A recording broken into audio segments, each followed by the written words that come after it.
World News in 5. Right now.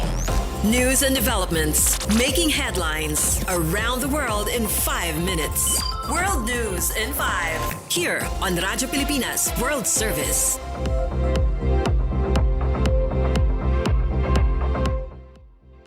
Good day, I am Peñano with today's World News in 5. 5 people are dead and at least 35 others injured after a bomb attack inside a mosque in northeastern Nigeria. Police say a suspected suicide bomber detonated an explosive at the Al-Adum Mosque in Maiduguri, Borno State around 6 in the evening during prayers. No group has claimed responsibility, but the region has long been affected by attacks linked to Boko Haram and its offshoot ISWAP. Borno State Governor Babagana Zulum condemned the attack, calling it barbaric and inhumane. Authorities have sealed off the area as bomb disposal teams continue operations while investigations are ongoing.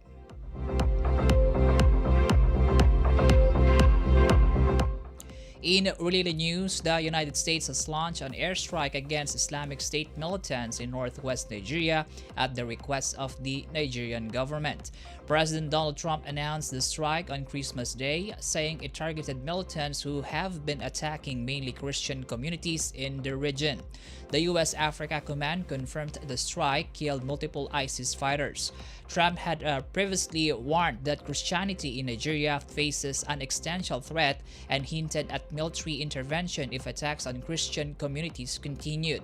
Nigeria's government, however, says armed groups target both Muslims and Christians and that U.S. claims do not fully reflect the country's complex security situation.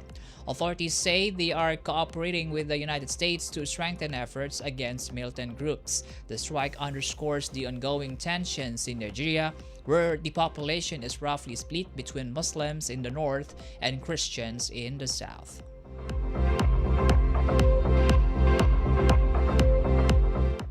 In our news, North Korean leader Kim Jong-un has signaled continued missile development over the next 5 years. The state media reports Kim made the remarks while inspecting major munitions factories late this year, stressing that missile and shell production remains vital to strengthening the country's war deterrence. Kim also approved draft plans to modernize key weapons industries. These proposals will be submitted to a ruling party Congress expected in early 2026, where Pyongyang will set its next 5-year development strategy.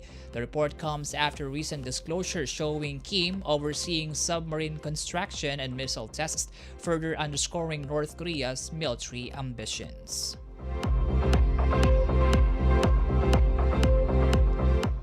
Meanwhile, in Europe, Poland has scrambled fighter jets to intercept a Russian reconnaissance aircraft near its airspace over the Baltic Sea, raising fresh security concerns. The Polish military says the plane was intercepted over international waters and escorted away after flying close to Poland's borders. Authorities also reported that dozens of objects entered Polish airspace overnight from neighboring Belarus.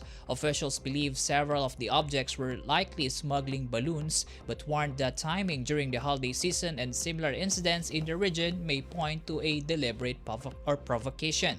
Parts of northeastern Poland were briefly closed to civilian air traffic as a precaution.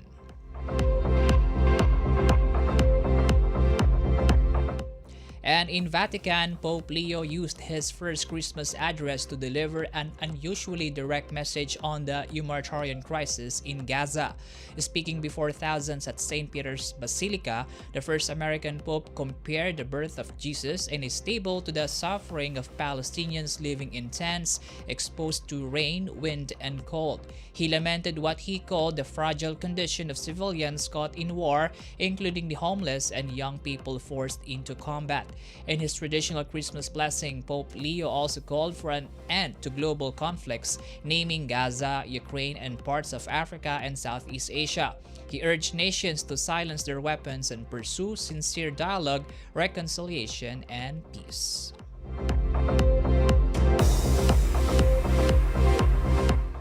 And that concludes today's edition of World News in 5. For Radyo Pilipinas World Service, I am Peñano. Good day.